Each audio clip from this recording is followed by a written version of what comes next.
Praise lord. ఈరోజు వాక్య ధ్యానాంశంగా మత్తయి సువార్త 18వ అధ్యాయము 18వ వచనం చదువుకుందాం. భూమి మీద మీరు వేటిని బంధింతురో అవి పరలోకమందును బంధింపబడును, భూమి మీద మీరు వేటిని విప్పుదురో అవి పరలోకమందును విప్పబడునని మీతో నిశ్చయంగా చెప్పుచున్నాను. యేసు ప్రభువుని వెంబడిస్తున్న మనము కేవలం ఆయన శిష్యుల్లాగా, ఆయన అనుసరించే వారిలాగా, ఆయన పాద అడుగుజాడల్లో నడిచేవారిలాగా మాత్రమే కాదు, మనకు ఒక ప్రత్యేక అధికారం ఇవ్వబడింది.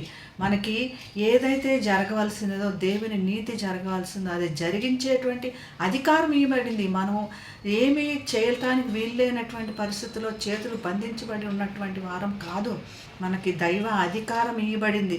ఎలాగంటే మీరు వేటిని బంధింతురో అవి పరలోకమందును బంధింపబడునని. పరలోకంలో ఏదైతే జరుగుతుందో అవి ఇక్కడ జరిగించబడటానికి మనకు పూర్తి అధికారం ఇవ్వబడింది. అవి జరిగించబడటానికే మనల్ని దేవుడు ప్రత్యేకించి ఏర్పరచుకొని ఆ విధంగా మనల్ని ఆయన అడుగు జాడలో నడిపిస్తున్నాడు. మనం ఏదైతే పాపము, నీతి కాదు, సరైనది కాదు, వేటిని చేయకూడదో వాటిని మనం బంధించేటువంటి అధికారం ఉంది, వాటిని మనం ఆపి చేసేటువంటి అధికారం ఉంది. మన సహోదరుడు, మన సహోదరి ఎవరైనా పాపంలో ఉంటే వారి కోసం ప్రార్థన చేసి అవి ఆపేటటువంటి అధికారం మనకు ఉంది.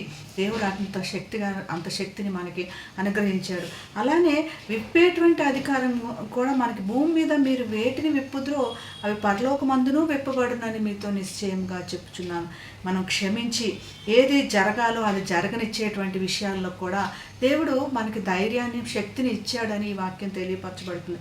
అధికారం ఇవ్వబడింది కాబట్టి అధికారాన్ని శాసించి పాపాన్ని ఆపొచ్చు, నీతిని జరిగించవచ్చు అని. అందుకనే మీలో ఇద్దరు తాము వేడుకొని దేని గూర్చి నేను భూమి మీద ఏకీభవించిన ఎడల అది పరలోకమందును నా తండ్రి వలన వారికి దొరుకునని మీతో నిశ్చయంగా చెప్పుచున్నాను. ఎవరైనా చేద్దాము అని మంచిగా దేవుని కోసం ఈ నీతి కార్యాలు చేద్దాం అన్నప్పుడు వారి మధ్యలో నేను ఉంటానని, ఏలయనగా ఇద్దరు ముగ్గురు నా నామమున ఎక్కడ కూడి ఉందరో అక్కడ నేను ఉండి వారి మధ్య ఉందును అని చెప్తున్నాడు. ఇటువంటి దేవుని కోసం ఈ నీతి కార్యాలు, పాపమును ఆపేటువంటి కార్యాలు చేయడానికి దేవుడు మనల్ని కూడా ఉపయోగించుకుంటున్నాడు. అటువంటి కార్యములు చేయడానికి దేవుడు మనకు శక్తిని దయచేయను కాక ప్రార్థన చేసుకుందాం. మహాగండువైన యేసయ్యా, స్తుతికి పాత్రుడా ప్రభా, మరి నీతి కార్యములు జరిగించాలని పాపమును అడ్డుకుంటూ తండ్రి నీ నీతి రాజ్యానికి మమ్మల్ని అందరినీ సిద్ధపరచడానికి ప్రభా మాకు వచ్చిన అధికారాన్ని బట్టి నీకు వందనాలు చెల్లిస్తున్నాం. ప్రార్థనలు ఎదుగుతూ పరిశుద్ధాత్మతో నింపబడుతూ వాక్యముతో ప్రభా నింపబడుతూ ముందుకు సాగేటువంటి కృప అందరికీ దయచేయమని యేసు నామమున ప్రార్థిస్తున్నాం తండ్రి. Amen. Have a blessed day. God bless you.